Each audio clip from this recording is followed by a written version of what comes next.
Hi everyone. So this week we are talking about Chapter 8 of our reading material and how it relates to the Hockaday case. So the first question is, what problems need to be solved in the case? What problems are the Hockaday responders facing? So I would say that that there are four main problems that the organization is facing.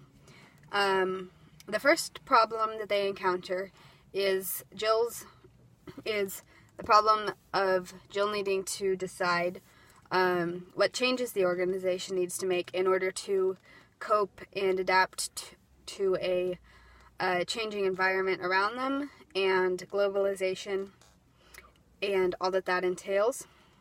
Her solution to this problem was implementing the virtual team, and I think that the second problem is one that your average person would consider to be a problem.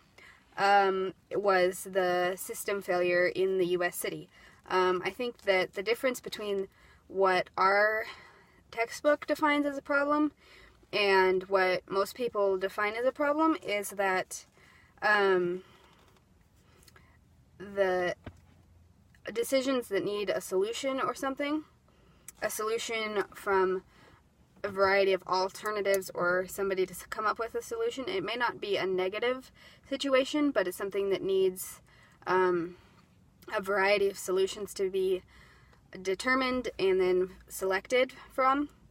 A regular person would consider a problem to be something bad that happens. So in the Hockaday case, there are some things that are bad that happens and others that are not necessarily bad, but they're still considered problems as applied by our textbook. So I think another problem is the virtual team's efforts to prevent the same system failures in the U.S. or the European city. So I think that is another problem they are facing. And then finally, at the end of the case, it talks about the problem of how to structure the virtual team in the future. I would say that's another problem, and one that Jill and the upper management team were trying to address near the end of the case. And the second question we have is, what choices do they have for problem solving? So our text talks about four main methods for problem solving, and those, actually it talks about five. It talks about individual decision making, but that mostly relates to the individual. So the four that it talks about that relate to groups are leader-made decisions, majority rule, powerful minority, and consensus. A leader-made decision is when the leader just says, this is the way it's going to be, this is the decision I'm making, and then she presents it to the group. I feel like Jill did make some leader mandate decisions in establishing the virtual team in the first place, and in some other areas as well. Majority rule takes place when at least 50 or more than 50% of the group agrees on one decision. It doesn't have to be a great majority. It can just be 51% or more. And then there's powerful minority, which means that if there's a group that has unequal distribution of power, the powerful group of people, which may be the minority in the group, has the power to make the decision. So there might be a select few experts in a group, and they're given the power to make the decision because they have the expert power. Another instance would be when a CEO and maybe a team of upper management people make a decision for a whole organization. That would be a powerful minority. They're the small group of people in the organization, but they're the powerful minority. Consensus is another option that they have, which involves them, the whole group, basically coming to an agreement on this is the best decision. So in consensus, the team would strive to find a decision that they can all agree on and support.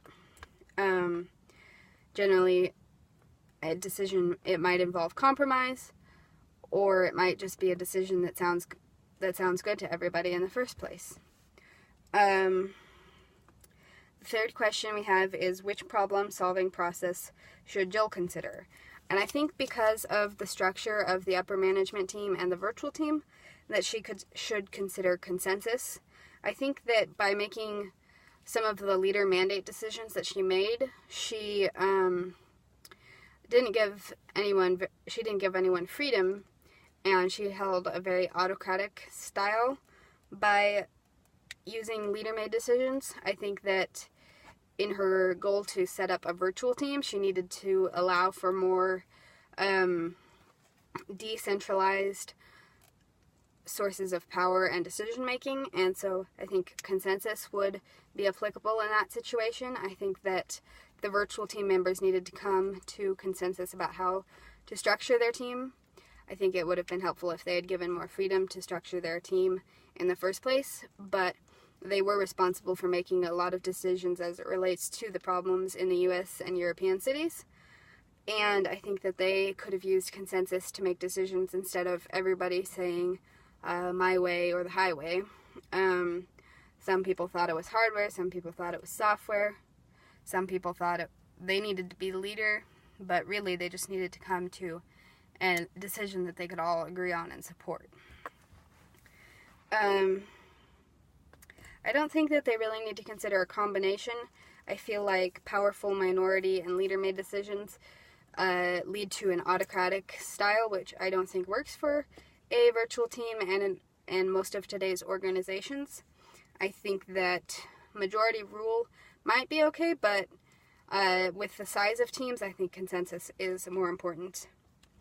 And then the next question 4, is what skills are needed for problem solving. So the text talks about a lot of different elements of problem solving, which I think are skills in themselves, and it also talks about specific skills and categorizes them as interaction process skills. So first of all, the text talks about brainstorming, fact-finding and research, and evaluation skills. So I think that brainstorming is very important for leaders and team members to be able to do. People need to be able to come up with ideas and bring lots of different things to the table and exhibit creativity in coming up with solutions. Brainstorming is a key process for problem solving, and I think most of the problem solving methods that are discussed in the text are all just a slight variation on brainstorming. I know they had one that was like some sort of tree brainstorming process, but I think they're all various types of brainstorming. Fact-finding and research, it's really important to research potential solutions and to figure out what the potential solutions are and be able to research those so you can figure out which ones are the best options. And obviously that's where evaluation skills comes in. Once you've found all the facts and gathered those through research, you need to be able to evaluate those to come up with criteria and evaluate them for which one is the most relevant and applicable to the situation. And then the chapter specifically refers to interaction process skills needed for problem solving, and that can be broken down into critical thinking, technology use, global and cultural awareness, and collaboration. I think these are especially important for the Hockaday responders because they were in a high-stress situation most of the time, which definitely requires critical thinking.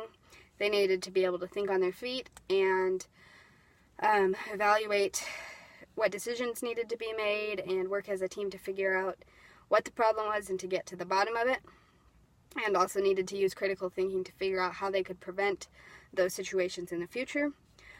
Because they were a virtual team, they definitely needed to have the technical skills to use the technology to communicate. And also they were working with technology as part of what they did, so that was also important. Global and cultural awareness, that's definitely an applicable skill needed for problem solving. It's pretty clear from the case that the team members on the virtual team spoke at least 3 different languages, so obviously they were from all different cultural backgrounds, and so awareness of that and understanding for that would be really important for them. And finally, the last interaction process skill is collaboration. I think that the team definitely lacked this. They didn't want to collaborate. They wanted to come up with their own ideas and figure out the problem on their own. Collaboration would involve teamwork and figuring out a solution together rather than everyone figuring out what's wrong on their own. I think that the other things, the last question is what other things can apply to this case from Chapter 8. And I would say that one topic we can identify in the Hockaday case is leader mandate decisions. I think that a lot of the decisions Jill made would fall under this category, and even some of the decisions that Ruggiero and other members of the upper management team made. First of all, Jill made the leader mandate decision that she was going to implement a virtual team. Then Ruggiero made a leader mandate decision saying that he was not going to provide the team with any more training. So I think that we can easily identify that in the case. I think that it would be important for Jill to be aware, and the virtual team members to be aware of mind locks, things that would prevent the team from having positive brainstorming and coming up with solutions. So mind locks could be anything like, no, we have to do it a certain way, or that's not my particular area of expertise, that's not my responsibility. Another mind lock would be